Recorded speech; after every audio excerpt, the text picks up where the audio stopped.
वाहेगुरु जी का खालसा, वाहेगुरु जी की फतेह, सतनाम जोहार, जय भीम, सत श्री अकाल। भाई साहब, मानवता चैनल देख रहे सभी दर्शकों का बहुत बहुत स्वागत। मैं हूं जगदीश। हमारे साथ आज जुड़े हुए जो खास मेहमान हैं, धनी प्रसाद निषाद जी, जो सीनियर सामाजिक कार्यकर्ता हैं, और उनका इस कार्यक्रम में हम बहुत स्वागत करते हैं।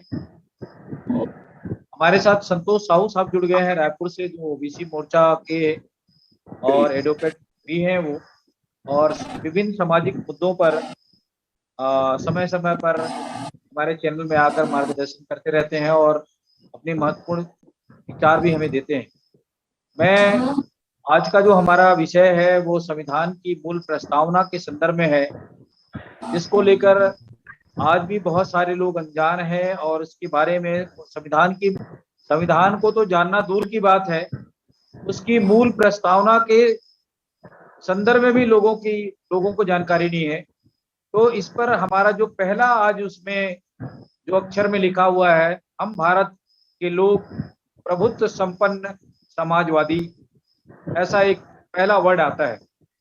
तो इसके पर्याय पर हम जो आज इस पर हम एक विशेष श्रृंखला के रूप में हम उसके विभिन्न बिंदुओं पर विस्तार से चर्चा करने की कोशिश करेंगे। तो हमारे दो मेहमान खास जो आज के इस विषय पर अपने विचार रखेंगे, संविधान की मूल प्रस्तावना पर। तो जो विषय है, हम भारत के लोग प्रभुत्व संपन्न समाजवादी, ये बाबा साहब ने पहले वर्ड में उसमें जिक्र किया है।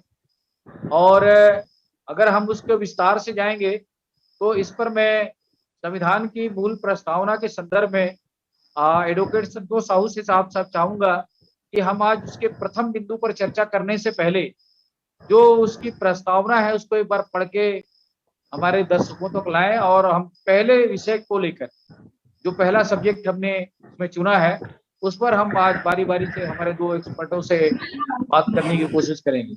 तो संतोष साहू साहब, आप एक अधिवक्ता भी हैं, तो इस संदर्भ में संविधान की मूल प्रस्तावना के संदर्भ में हम एक एपिसोड के रूप में इस पर विचार करना चाह रहे हैं संवैधानिक रूप से। मैं चाहूंगा कि आप पहली प्रतिक्रिया हम आपसे लें।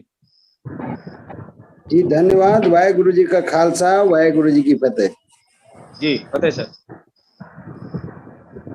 आपका आज का जो विषय है, मैं विषय पे ही बात करना चाहता हूँ कि भारत का संविधान, जिसको भारत के संविधान का आत्मा कहा जाता है, जो प्रस्तावना है, उद्देशिका है, उसको मैं जो लिखा है उसी रूप में पढ़ना चाहता हूँ आपके सामने। उसमें लिखा है कि हम भारत के लोग भारत को एक संपूर्ण प्रभुत्व संपन्न समाजवादी पंथ निरपेक्ष लोकतंत्रात्मक गणराज्य बनाने के लिए तथा उसके समस्त नागरिकों को सामाजिक, आर्थिक और राजनैतिक न्याय, विचार, अभिव्यक्ति, विश्वास, धर्म और उपासना की स्वतंत्रता, प्रतिष्ठा और अवसर की समता प्राप्त कराने के लिए तथा उन सब में व्यक्ति की गरिमा और राष्ट्र की एकता और अखंडता सुनिश्चित करने वाली बंधुता बढ़ाने के लिए दृढ़ संकल्प होकर अपनी इस संविधान सभा में आज तारीख 26 नवंबर 1949 ईस्वी मिति मार्गशीर्ष शुक्ला सप्तमी संवत 2006 विक्रमी को एतद द्वारा इस संविधान को अंगीकृत, अधिनियमित और आत्मार्पित करते हैं। ये भारतीय संविधान की उद्देशिका है, अर्थात संपूर्ण भारत के संविधान के 395 अनुच्छेद, 22 भाग और वर्तमान 12 अनुसूची में जो बातें हैं उनका ये जो बात है, ये सारगर्भित बातें हैं। जी, आप का आज का जो विषय आपने बताया कि हम भारत के संविधान के उद्देश्य का शुरू करेंगे, और आपने पहले शब्द का उपयोग किया समाजवादी। ये बात सही है कि भारत को समाजवादी व्यवस्था में चलाया जाए, पर पूंजीवादी व्यवस्था को भी शामिल किया गया। और आज संविधान के लागू होने के इतने वर्षों बाद समाजवाद की जो कल्पना थी, वो हम सीधे शब्दों में कहना चाहते हैं कि वो वेंटिलेटर पे है, अंतिम सांस ले रहा है। और पूंजीवाद आज जेट प्लेन में चल रहा है। इतनी बड़ी विषमता भारत के संविधान की मंशा के विरोध में भारत में खड़ा हो गया है, और इस वजह से भारत के प्रस्तावना, भारतीय संविधान की प्रस्तावना को जनजन तक पहुंचे, इसके लिए आप लोगों ने जो पहल किया है उसके लिए मैं आप सबको बहुत बहुत धन्यवाद ज्ञापित करना चाहता हूं।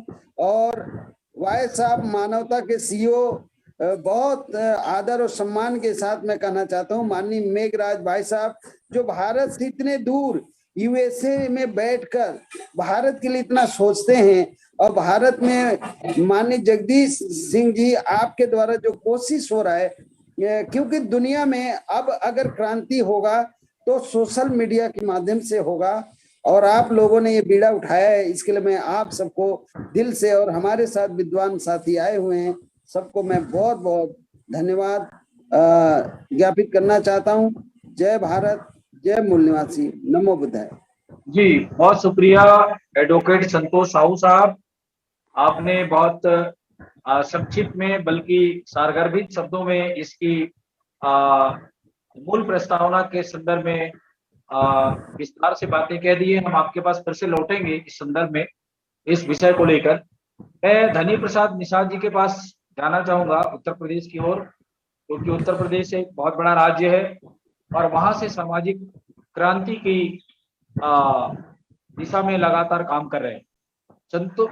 धनी प्रसाद जी, जैसा कि संतोष साहू साहब ने संविधान की मूल प्रस्तावना के संदर्भ में अपने विचार जो रखे हैं, इस बाबत मैं आपसे चाहूंगा कि भारत में जो बाबा साहब अम्बेडकर ने इतने अथक प्रयास करके उनकी मेहनत से जो मूल उद्देश्य का और जो प्रस्तावना है, इस संदर्भ में आज भी बहुत संख्यक लोग अनभिज्ञ हैं, अनजान हैं, और संविधान के बारे में जो लोगों की सोच है वो बहुत दुर्भावनापूर्ण है, और लोग संविधान को बदलने की बात करते हैं, संविधान को जलाने की बात करते हैं।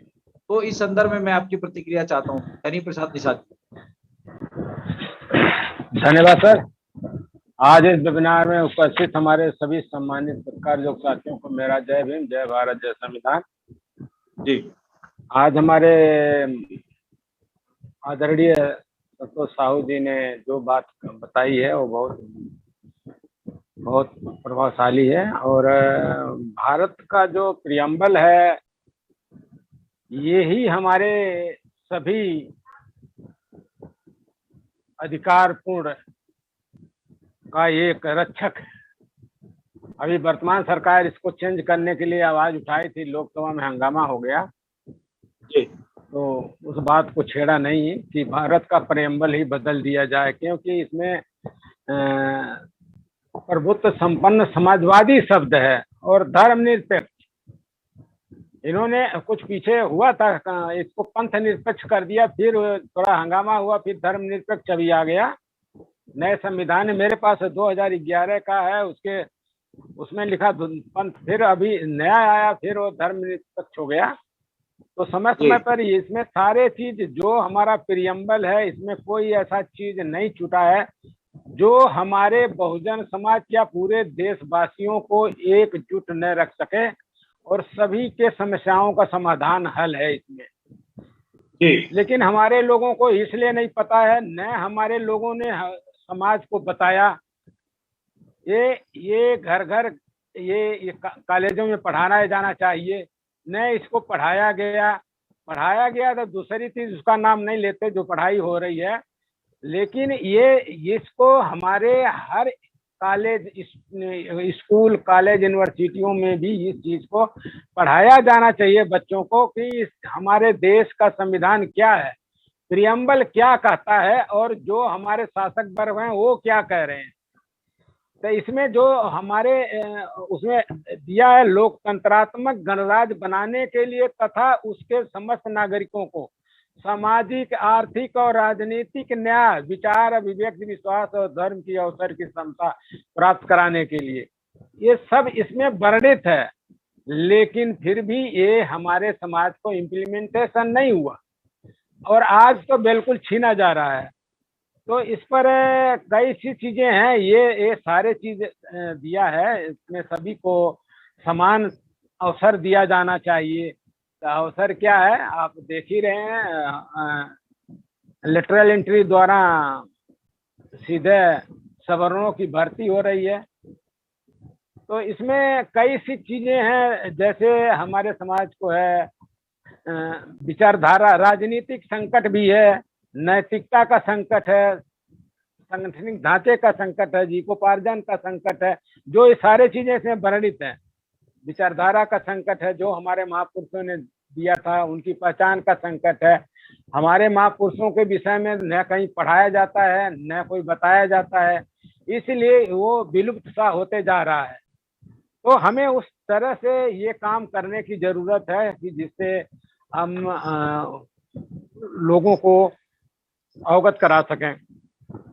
अब जहां तक है भागीदारी, जब तक हमारी पार्टिसिपेशन नहीं होगा हर चीज में, तब तक हमें ये जो प्रियम्बल हमारा है, हमारे समाज के ऊपर खरा नहीं उतरता। और बाबा साहब ने इसीलिए कहा था कि संविधान कैसा भी हो और उसको लागू करने वाले अगर अच्छे नहीं हैं तो संविधान गलत साबित होगा। अगर संविधान गलत है और लागू करने वाले अच्छे हैं तो वही संविधान अच्छा साबित होगा। ये बाबा साहब ने खुद कहा था। तो हमारा संविधान बहुत माना जाना है, पूरा सामाजिक है, समता मूलक है, और आज इसका इम्प्लीमेंटेशन इसके उल्टा हो रहा है। तो इसीलिए बहुत से लोग कहते हैं संविधान में, मेरे साथ काफी डिस्कस होता रहता है, वो लोग कहते हैं नहीं संविधान में कमियां है, ये कमियां वो कमियां, मनगढ़ंत चीजें उसमें डाल दी जाती है लोगों को बताने के लिए। भागीदारी लोकतंत्र, भागीदारी जो है लोकतांत्रिक ढांचे की आधारशिला होती है। जो पार्टिसिपेशन होता है हमारे समाज का हर जगह, चाहे वो सामाजिक हो, एजुकेशनली हो, आर्थिक हो और राजनीतिक हो, हर तरह से जो पार्टिसिपेशन होता है समाज का, वो ही उसका आधारशिला होती है लोकतंत्र की। कथित आजादी के लगभग भारत की आजादी 74-75 साल बीत जाने के बाद भी देश का बहुजन समाज स्वाधीन नहीं हो पाया, क्योंकि सुनियोजित षड्यंत्र के तहत शिक्षा, अब देखिए कैसे कैसे समाज शिक्षा, संपत्ति और शास्त्रों में बहुजन समाज की आबादी के अनुपात में भागीदारी शस्त्रों में नहीं दी गई। लोकतंत्र के आधार स्तंभ विधायिका, कार्यपालिका, न्यायपालिका और मीडिया के ढांचे खड़े तो कर दिए गए, लेकिन उन्हें लोकतांत्रिक सिद्धांतों पर गठित नहीं किया गया और न ही इनमें बैठे लोगों का चरित्र लोकतांत्रिक रहा। इसलिए बहुजन समाज को अब तक न्याय नहीं मिल सका। सभी समुदायों के समान विकास के लिए शिक्षा, धन संपदा में समानुपातिक भागीदारी जरूरी होती है। देखिए ये चीज उसमें प्रियम्बल में भी है, समता बंधुता कायम करने की नीति, ये चीज है जो डाइवर्सन हो। बाबा साहब ने शिक्षा, धन संपत्ति और शस्त्र को आजादी का आधार और हथियार कहा है, जिसका सीधा अर्थ है कि इन तीनों में पूर्ण भागीदारी के बिना किसी समुदाय का आजाद होना संभव नहीं और न ही वो समुदाय अपनी आजादी की रक्षा कर सकता है। आजाद होने के लिए और आजादी की सुरक्षा के लिए शिक्षा, संपत्ति और शस्त्र में सुसज्जित होना आवश्यक है। ये कब कहा? जब हमारे लोगों को सारे चीजों पर पाबंदी लगी थी, तब बाबा साहब ने कहा। और सही है, जब हमारे यहाँ ये थोड़ा हट के एक शब्द बोल रहा हूँ कि जब हमारे देश में वयस्क मताधिकार आया तो उसमें ये कंडीशन रख दिया यहाँ ब्राह्मणों ने कि ये शूद्र वोट से वंचित हो जाएं। शूद्र माने ओबीसी, एससी, एसटी। तो उसने क्या किया कि कहा कि जिसकी इकोनॉमिक यानी जो टैक्स देता है, इनकम टैक्स देता है, वो वोट देगा, जो ग्रेजुएट है वो वोट देगा। बाबा साहब ने सवाल किया कि हमारे लोगों को शिक्षा का अधिकार नहीं है, धन रखने का अधिकार नहीं है, तो हमारे लोग न तो वो ग्रेजुएट हो गए और न वो इनकम टैक्स दे सकते, तो हमारे तो शिक्षक वोट के अधिकार नहीं पाएंगे। तो ये एक कमेटी बनी, वो गए बाबा साहब लंदन में, तो महारानी ने एक कमेटी बनाया जिसको ही कहते हैं साइमन कमीशन।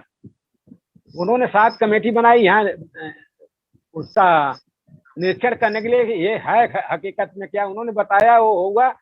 फिर उसके बाद वहां से जब वो आया तो यहाँ के लाला लाजपत राय ने ज्यादा विरोध किया और Simon commission go back. Gandhi ने बोला लाला लाजपत राय, वहां आंदोलन छेड़ दिया, उसी में लाला लाजपत राय की गोली लगी, मर गया, जिसको पुलिन तंत्र शहीद कहता है। और उसी के द्वारा वयस्क मताधिकार का जो वोट हो गया लगेगा, तो इन्होंने सोचा कि ये अगर ऐसा होता है तो जो शूद्र वर्ग है इनकी जनसंख्या भारी ज्यादा है, अगर ये वोट देंगे तो सत्ता तो इनकी आएगी, डेमोक्रेसी इनकी हो जाएगी। तो उन्होंने कहा कि इसको हटाने के लिए उन्होंने ब्राह्मण धर्म था उन्होंने हिंदू में कन्वर्ट कर दिया। पहले हिंदू था ही नहीं, तभी हिंदू ले आया और हिंदू महासभा भी बनी 1922 में। तो इसीलिए बनाया 1922 में कि हिंदू वो जोड़ करके। तो इसीलिए मैंने उस दिन भी बोला था, उसी कह रहा हूँ, इन्होंने इसीलिए उन्होंने बहुत दूर दृष्टि की सोचा कि जिस अगर शोषक और शोषित का दोनों का धर्म एक हो जाएगा, शोषण नहीं रुकेगा और हम इनके ऊपर कामयाबी पा जाएंगे। तो वो उस रचना के लिए उन्होंने हिंदू धर्म की स्थापना की। और आज भी हमारे समाज को वोट लेने के लिए हिंदू कहता है, वोट से निकल करके शूद्र कहता है, अछूत कहता है। तो ये आज भी परंपरा है, हमारे लोगों को महसूस नहीं होता, यही सबसे बड़ी कमी है। तो ये सब चीजें हमारे लिए है। कृषि, उद्योग, व्यापार, बाजार, शिक्षा, सेना, न्यायपालिका और शासन प्रशासन में प्रतिनिधित्व के विभिन्न आंकड़े हमारे लोग जानते हैं क्या आंकड़े हैं। मेरे पास भी है, सरकार की जो वो दिया है उसमें आरटीआई के अधीन वो आंकड़े हमारे पास हैं। विचित्र आंकड़े हैं, हमारे लोग जानते भी हैं, पढ़े लिखे लोग भी, लेकिन इसको आम जनता तक पहुंचाया नहीं गया और हमारे लोगों ने दलाली करना छोड़ा नहीं। फिर उसमें उस भागीदारी के लिए बहुजन समाज को बहुत बड़ा संघर्ष करना होगा। बाबा साहेब के द्वारा बताए रास्ते से गुजर कर ही हम सभी क्षेत्रों में भागीदारी प्राप्त की जा कर सकते हैं। लोकतंत्र का दूसरा नाम समानता, सामाजिक लोकतंत्र सामाजिक समानता और आर्थिक लोकतंत्र आर्थिक समानता के बिना राजनीतिक लोकतंत्र निरर्थक होता है। आजादी के पूर्व उन्होंने कहा था कि रोटी पाना मनुष्य का जन्मसिद्ध अधिकार है। यहाँ का आम आदमी रोटी की तलाश में मारा मारा फिरता है, फिर भी उसे भरपेट रोटी नहीं मिलती, वो भूखा सोता है। ऐसे व्यक्ति से आजादी की बात करना उसकी गरीबी का अपमान करना है। उन्होंने आगे ये भी कहा, अब देखिए ये बाबा साहब ने लिखा है और आज वर्तमान समय में भी उड़ीसा में, बिहार में और अन्य स्टेटों में खाने बिना मृत्यु हो रही है। मीडिया नहीं दिखा रही है। क्यों नहीं दिखा रही है? कि सरकार का इस तरह के चीजों से पूरा बैन लगा दिया है। अभी तो आप दलाल भी नहीं कर सकते, यह संसदीय लोग परिभाषा में कर दिया। देखिए क्या क्या उन्होंने नया चीज ला दिया कि कोई दलाल कहेगा वो दंडित होगा। देखिए कोई और भी है, बहुत सी चीजें उन्होंने ला दिया कि संसदीय भाषा नहीं है, क्योंकि उनको लगता था कि ये लोग अब तो वो लोकसभा में लग रहा था मोदी दलाल, यानी दलाल मीडिया दलाल कहते थे तब लग गया, वो दलाल दूसरे लोगों कहते थे तब लग गया, मोदी दलाल कह रहे हैं तो वो हड़कंप मचा हुआ है। ये चीज अब सरकार ला रही है कि किसी तरह का कोई भी हमें कमेंट न कर पाए। तो इस तरह से हमारे लोगों को जो पार्टिसिपेशन होता है वो हमें लोगों को बताया नहीं गया या नहीं बताया गया, ये हमारी कमियां हैं, हमारे समाज के लोगों की कमियां हैं। और बताता क्यों नहीं, लोग अधूरे हैं। हमारे लोग राजनीतिकरण हो गया है व्यापार का, इस हर आदमी वोटी फिट करता है एमपी एमएलए बनने में, ताकि बिक जाऊं, करोड़ों हो जाऊं, परिवार फला फूला, हमारा समाज से कोई लेना देना उनका नहीं है। ये दुर्गत इसीलिए आ रही है, इसीलिए वो प्रियम्बल को मिटाने की आवाज उठाता है। और 2021 में संविधान को सरेआम जंतर मंतर पर जलाया था। ये बीजेपी का कार्यकर्ता था दिल्ली का, और मीडिया के सामने, पुलिस के सामने सरेआम जलाया था। कुछ नहीं हुआ। देखिए उसकी प्रतियां जलाई संविधान की, कुछ नहीं हुआ। लेकिन आप अगर उनको दलाल कह दोगे तो आपको जेल में डाल देगा। ये है ये जो आजकल प्रियम्बल को मिटाने वालों की चाल। देखिए इनकी आबादी देखिए कितनी है। देखिए जो ब्राह्मण है उनकी 3.1% आबादी है पूरे देश में, 3.1। और राजनीति में, हाँ सर जी जी जी बोले। हाँ टाइम हो जाए, आप हिंट करिएगा, मैं बंद कर दूंगा। नहीं नहीं नहीं, आप अपनी बात रखें, उसके बाद हम और एक हमारे साथ मेहमान है, वो उनका भी हम थोड़ा प्रतिक्रिया ले लेंगे। ठीक है सर। अच्छा, ब्राह्मण 3% जनसंख्या का 3.1% है, राजनीति में 37.1% है, शिक्षा में 49.3% है, और नौकरी में 61.6% है, व्यवसाय में 12.4% है, और भूमि में 5.4% है, और क्षत्रिय 4.7% आबादी है। राजनीति में है 14% 1% है, और शिक्षा में 16.4 है, नौकरी में 11.3 है, और व्यवसाय में 21.2 है, लेकिन भूमि में 75.1 है। राजपूतों के पास सबसे ज्यादा जमीन है। वैश्य है जनसंख्या 5.4 है, और राजनीति में 11.2 है, शिक्षा में 11.7 है, और नौकरी में 13.4 है, और व्यवसाय में 63.2 है, और भूमि 9.2 है। कुल इनको मिला करके जोग जब हुआ 13.2 है, और ये सारे मिला करके राजनीति में 62.4 है, शिक्षा में 77.4 है, नौकरी में 86.3 है, और व्यवसाय में 96.8 है, भूमि में 89.7 है। जब नौकरी में 86.3 है तो हमारे लोग कहाँ गए?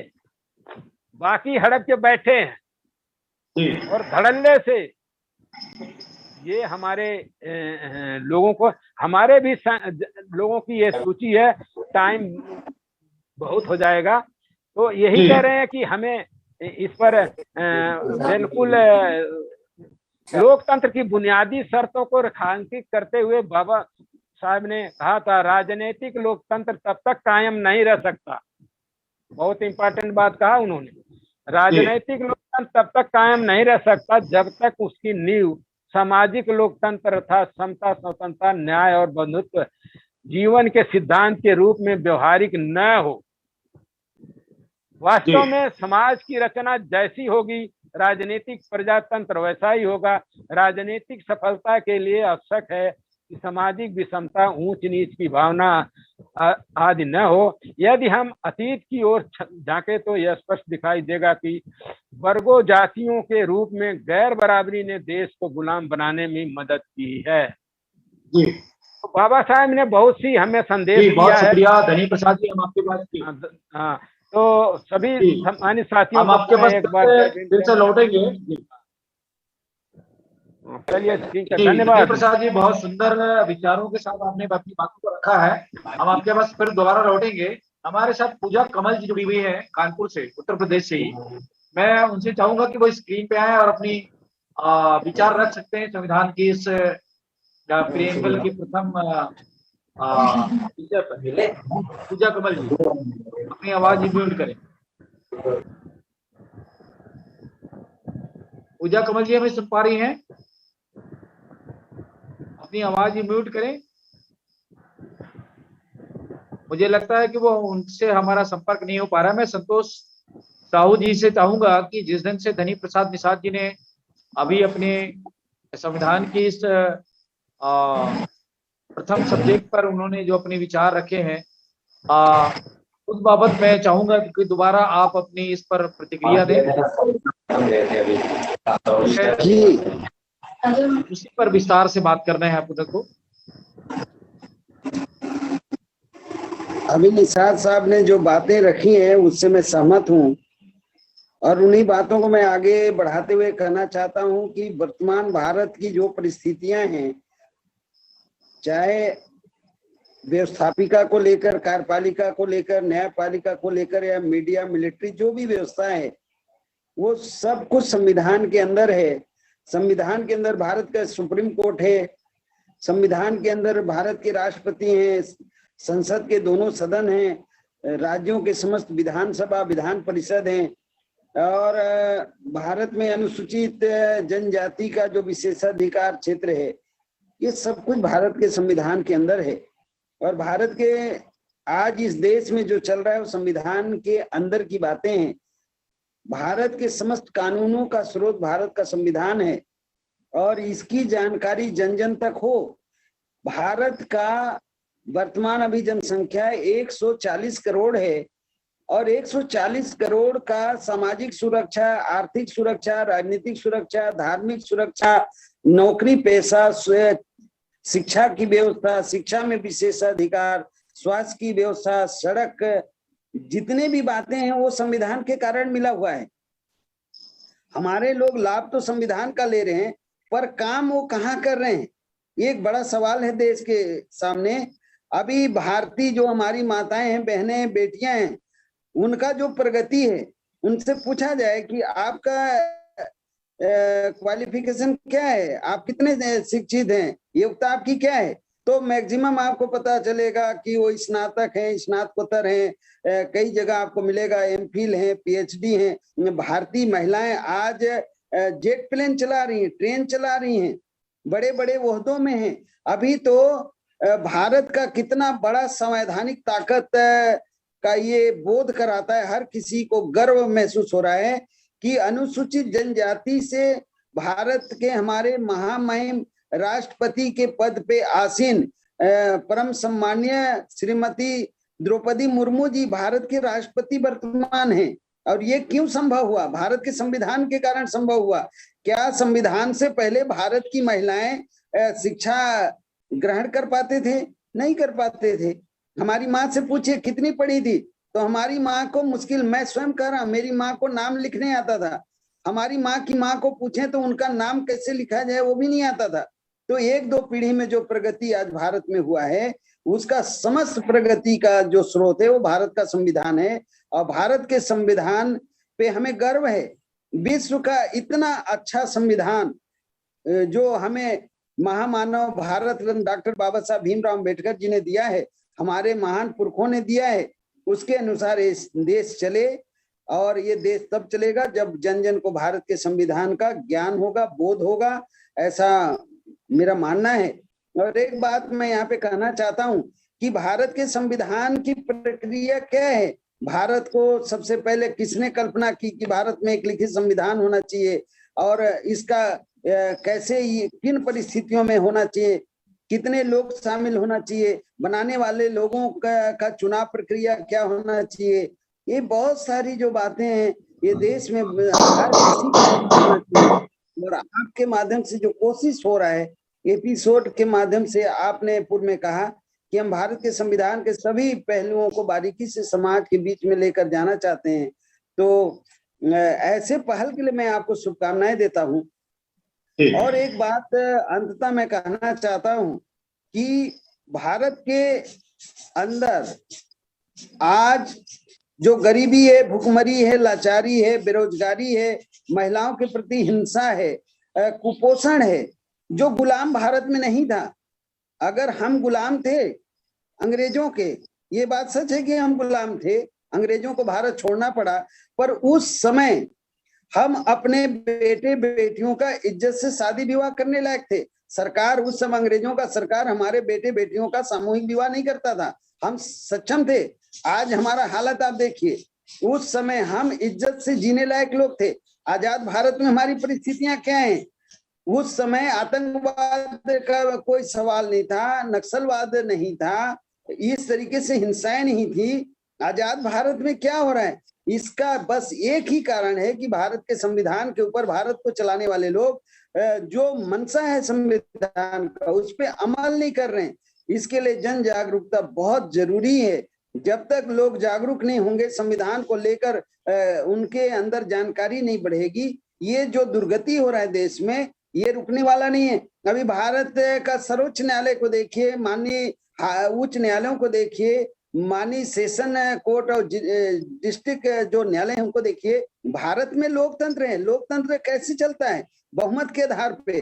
दुनिया का सबसे बेहतरीन शासन प्रणाली लोकतंत्र है।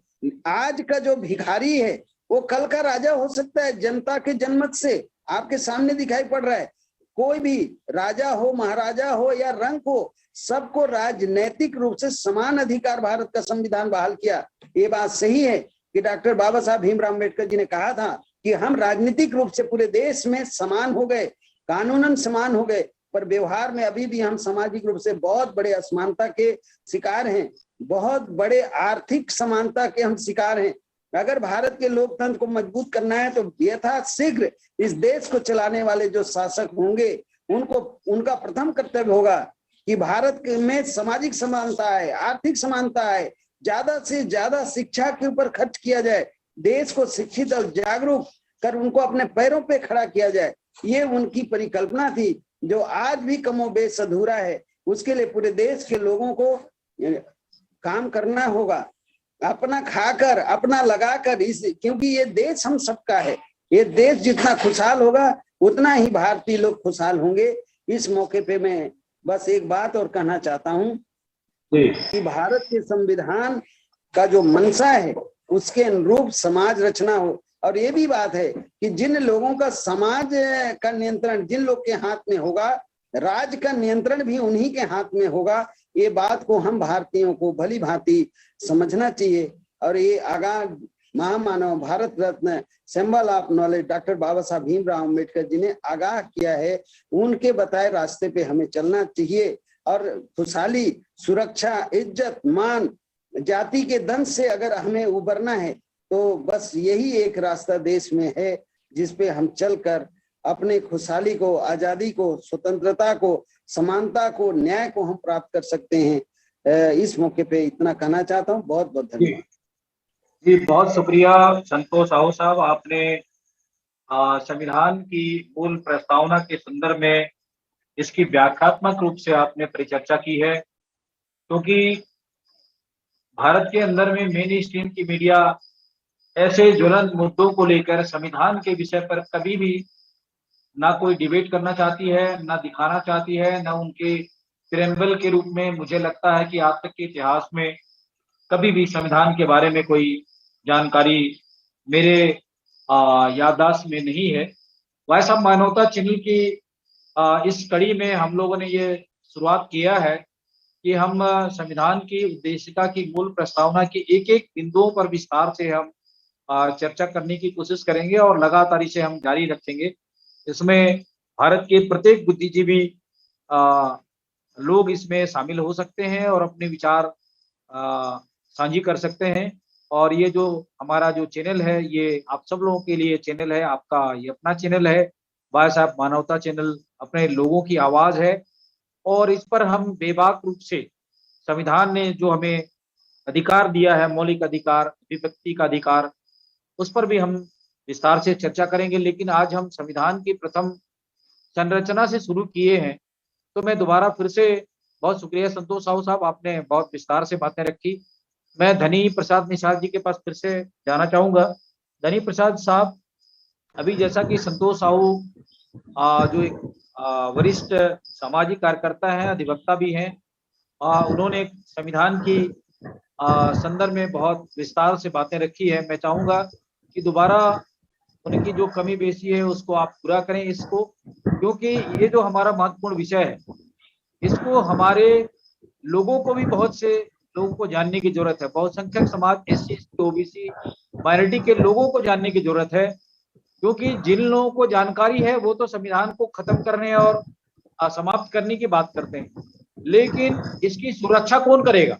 SC, ST, OBC के लोगों को ये दायित्व बनता है कि संविधान की पालना, और संविधान जो इतने अथक प्रयास के बाद में जो बाबा साहब ने इसको निरूपित किया है और दुनिया का महान ग्रंथ के रूप में कहा जाता है, और बड़े बड़े मंत्री, मिनिस्टर, यहाँ तक के राष्ट्रपति महोदया भी संविधान का शपथ लेकर के उन्होंने अपने इस पद की शुरुआत की है। जो राष्ट्रपति महोदया जो अभी बनी है, जैसा कि संतोष साहू जी ने कहा कि संविधान के इस का स्रोत भी वही है कि एक गांव में गरीब परिवार में जन्मी द्रौपदी मुर्मू जो एक बृहद ग्रामीण क्षेत्र में उनका जन्म हुआ, वो इतने उच्च पदों तक आसीन हुई है। तो इसका अगर श्रेय जाता है तो संविधान को जाता है, नहीं तो कोई कल्पना भी नहीं कर सकता कि आदिवासी समाज की महिला राष्ट्रपति पद पर पहुंच सकती है। तो अगर आज का अगर धन्यवाद करते हैं तो हम बाबा साहब के उस संविधान को धन्यवाद करते हैं, और जो इस पद पर जो पहुंची हैं द्रौपदी जी, तो मैं चाहूंगा कि दोबारा आप इस संदर्भ में अपनी विचार रखें। यानी प्रसाद साहब। धन्यवाद सर।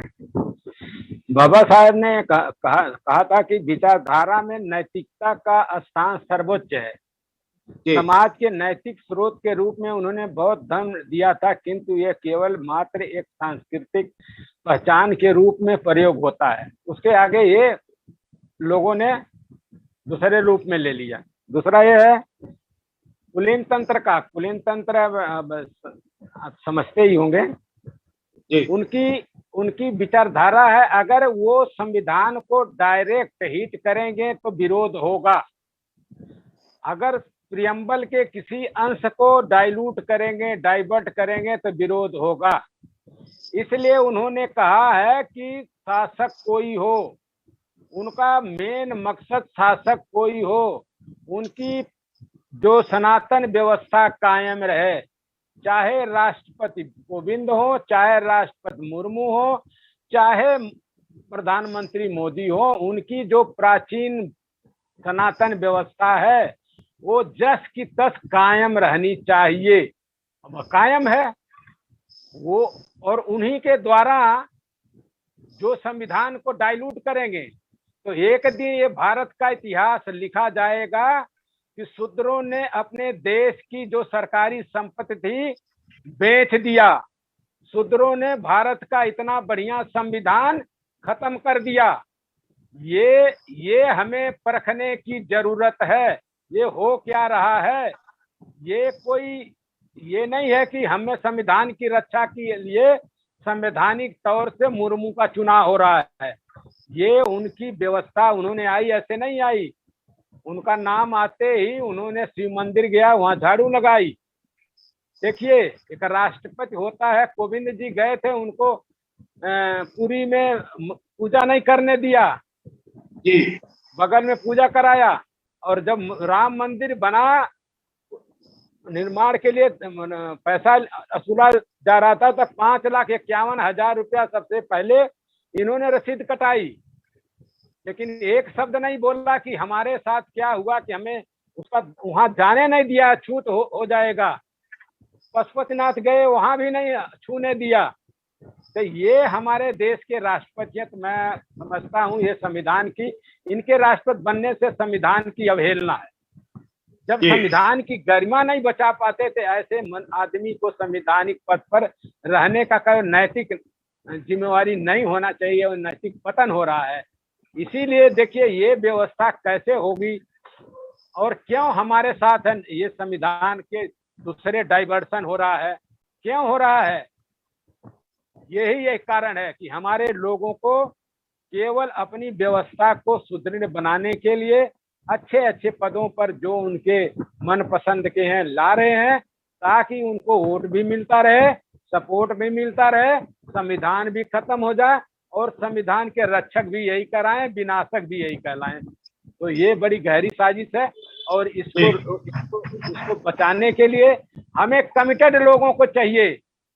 भीड़ कुछ नहीं करती, मैं बार बार कह रहा हूँ, कमिटेड लोग हो, जिनका बिल्कुल चुनाव प्रक्रिया से दूर रह करके समाज के प्रति समर्पित होकर के समाज को इस मिशन के लिए तैयार करें, नौजवानों को तैयार करें, तब जाकर के ये व्यवस्था मिटेगी, नहीं मिटने वाली नहीं है जो ये कर रहे हैं।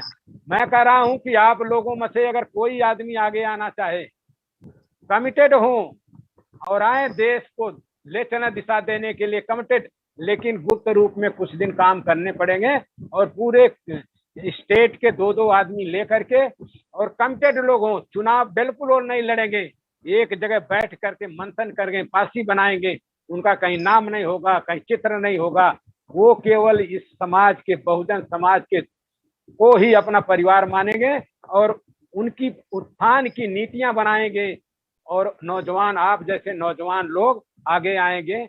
यही कह करके मैंने अपने बातों को विराम देता हूँ। पुनः एक बार सभी साथियों को जय भीम, जय भारत, जय संविधान। जी, बहुत शुक्रिया धनी प्रसाद साहब आपका, आपके इस मंच में आने के लिए और अपने विचार बहुत बेबाकी से रखने के लिए और विशुद्ध रूप से रखने के लिए।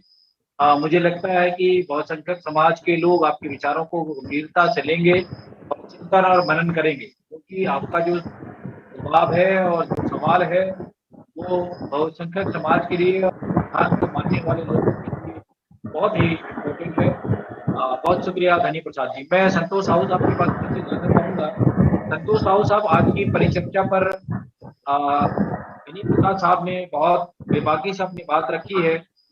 मैं दोबारा फिर से आपसे चाहूंगा कि क्योंकि आज हमारे इस महत्वपूर्ण विषय पर मैंने बहुत सारे विद्वानों को हम लोगों ने आमंत्रित किया था, लेकिन बहुत खेद की बात है तो विद्वान साथी ही हमारे साथ जुड़ पाए। ऐसे विषयों को लेकर हमें देश के तमाम कोने कोने से बुद्धिजीवी साथियों को आमंत्रित करने का हमारा ये मंच है। बहरहाल हम आने वाले समय में कोशिश करेंगे कि लोगों को जोड़े। मैं संतोष साहू साहब इस पर दोबारा जो है धनी प्रसाद जी ने जो विचार रखे हैं उस बाबत अपनी और रखें। और हम 10 मिनट हमारे पास, या 5 मिनट बचा हुआ है, 45 मिनट का हमारा समय है। तो आप और संक्षिप्त में अपने विचार इस बाबत रखें, संतोष साहू साहब।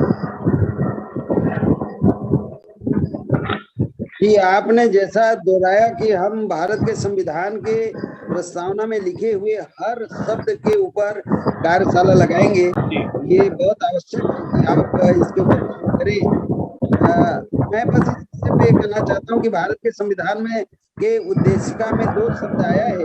एक तो समाजवाद है, दूसरा उसमें और शब्द आए हैं गणतंत्रात्मक लोकतंत्र। भारत दो सिस्टम है भारत में, एक तो गणतंत्र है और दूसरा भारत में लोकतंत्र है।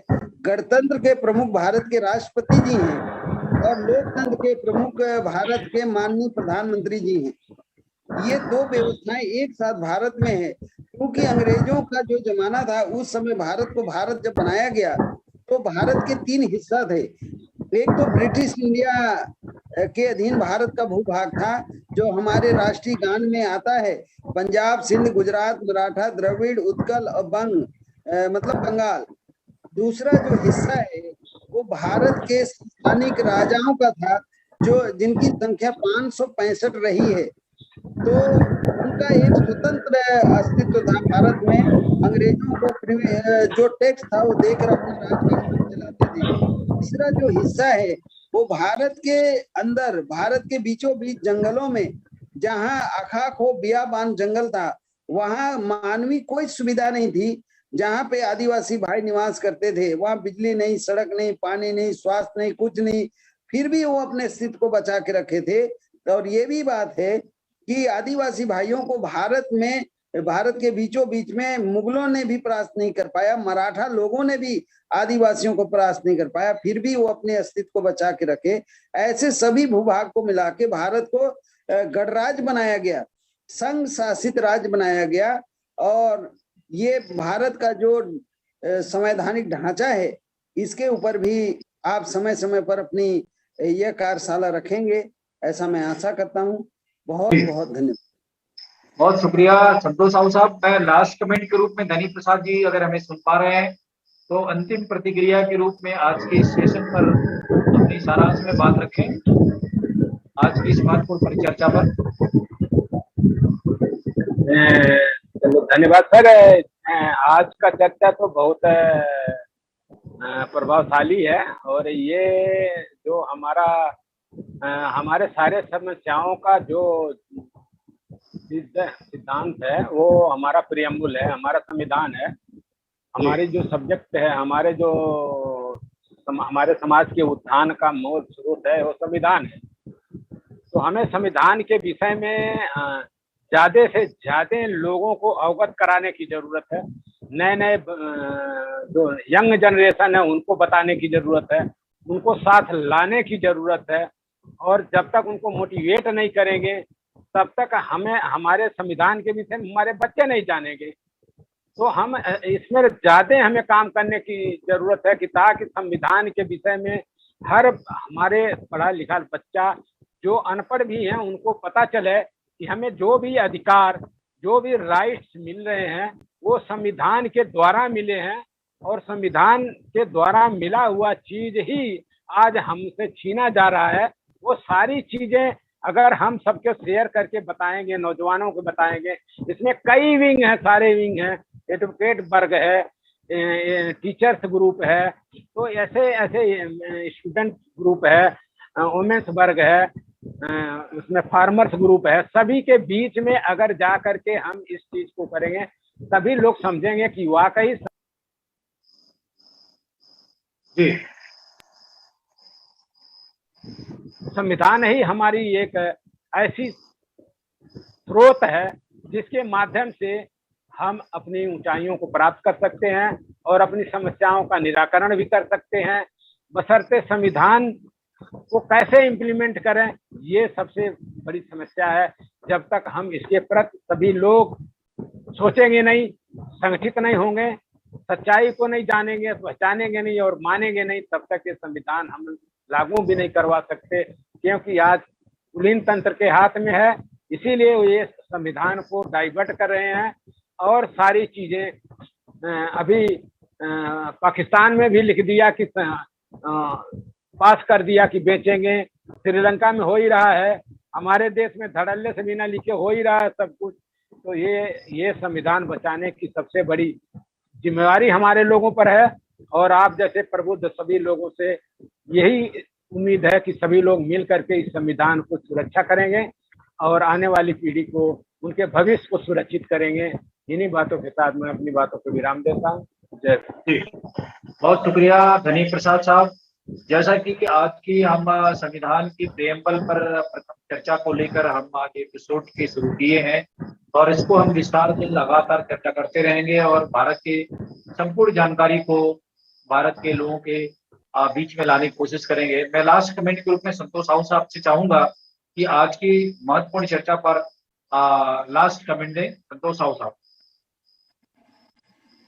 मैं अंतिम जो बात है बस इतना कहना चाहता हूं कि भारत के संविधान को लोग समझें, जाने और इसके ऊपर अमल हो, और अंततः इस देश में जो परिस्थितियां निर्मित हो रही हैं वो उससे अगर उबरना है तो उसका एक ही माध्यम है भारत का संविधान और महामानव डॉक्टर बाबा साहब भीमराव अम्बेडकर जी के अथक प्रयास से उनके जीवन, जिंदगी, पूरे परिवार सबको न्यौछावर कर उन्होंने भारत को एक बेहतरीन लोक उपकारी जो संविधान दिए हैं उसको हम सब लोग उससे छेड़छाड़ ना करने पाए, क्योंकि भारत का संविधान ही है जो हमें सब कुछ दिया है। इससे पहले हम लोगों के साथ क्या इस देश में हुआ वो किसी से छुपा नहीं है। तो आज जो सुख है, समृद्धि है, आज जो भी परिस्थितियां schedule caste, schedule tribe, backward minority के साथ है, उसका अगर कोई स्रोत है तो वो भारत का संविधान है और भारत के संविधान को जानकर ही इसकी रक्षा हो सकती है। इस दिशा पे आप सब लोग बहुत अच्छे तरीके से अपना कार्य कर रहे हैं। ऐसा ही आप करने में और कामयाब होंगे। इन्हीं शुभकामनाओं के साथ मैं वॉइस ऑफ मानवता को बहुत बहुत धन्यवाद व्यक्त करता हूँ। जय भारत, जय संविधान, जय शुक्रिया संतोष साहू साहब हमारे साथ जुड़ने के लिए। मैं धनी प्रसाद साहब का भी धन्यवाद करता हूँ, संतोष साहू साहब का भी, और स्पेशल आज के इस एपिसोड को पूरा करने के लिए, समय देने के लिए वॉइस ऑफ मानवता चैनल के सीईओ मेघराज जी का और इस कार्यक्रम के प्रायोजक डॉक्टर कृपाल सिंह साहब का, जसबीर भाटिया साहब का स्पेशल धन्यवाद करता हूँ। और सभी दर्शकों से मैं चाहता हूँ वॉइस ऑफ मानवता चैनल देख रहे कि समय समय पर हम ऐसे ज्वलंत मुद्दों को लेकर, विषयों को लेकर हम परिचर्चा में शामिल होते हैं, उस पर अपनी राय, प्रतिक्रिया और अपनी कमेंट दें। ताकि हम समय समय पर ऐसे ज्वलंत मुद्दों को लेकर आपके सामने ला सकें। मैं आज के इस कार्यक्रम को यहीं समाप्त करने की घोषणा करता हूं। ऐसा मानवता चैनल से लगातार आप जुड़े रहें और मैं इस कार्यक्रम को यहीं समाप्त करता हूं। वाहिगुरु जी का खालसा, जय भीम, जोहार, वाहेगुरु जी। सत श्री अकाल। वाहिगुरु जी का खालसा, वाहिगुरु जी।